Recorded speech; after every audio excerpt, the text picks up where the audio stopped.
Third design rule. Go on my account to watch all the rules.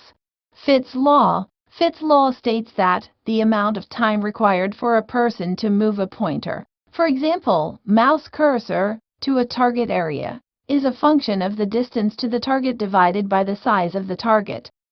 This means that the longer the distance and the smaller the size of the target, the longer it takes. We can use this law in opposite way to make some buttons less obvious. For example, cancel, remove, or delete button, so the user will not press it by accident. If the user in e-commerce website wants to remove item from the purchase basket, he will not do it unconditionally or by mistake. So the Fitt's law. First point is optimizing target size.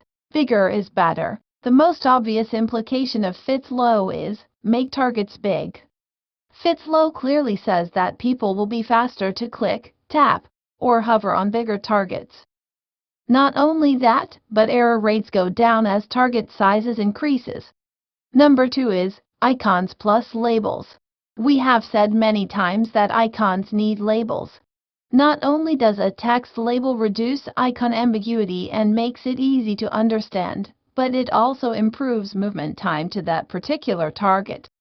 Number 3, do not crowd targets. If you place targets too close to each other, there is a risk that people will accidentally overshoot and accidentally trigger the wrong target. Note that this is especially likely to happen if the targets are small. One more nice tip is that if in your UI design by any reason the big green or red button is not fitting, you can increase the clicking area of this button.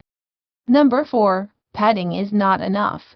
Sometimes designers will pad certain targets, that is increasing the effective target area. However, remember that, even though padding will help prevent some overshooting errors, if people do not realize that a target is padded, they may still cautiously slow down more than necessary as they get closer to the target, in order to make sure they will not go beyond the target area.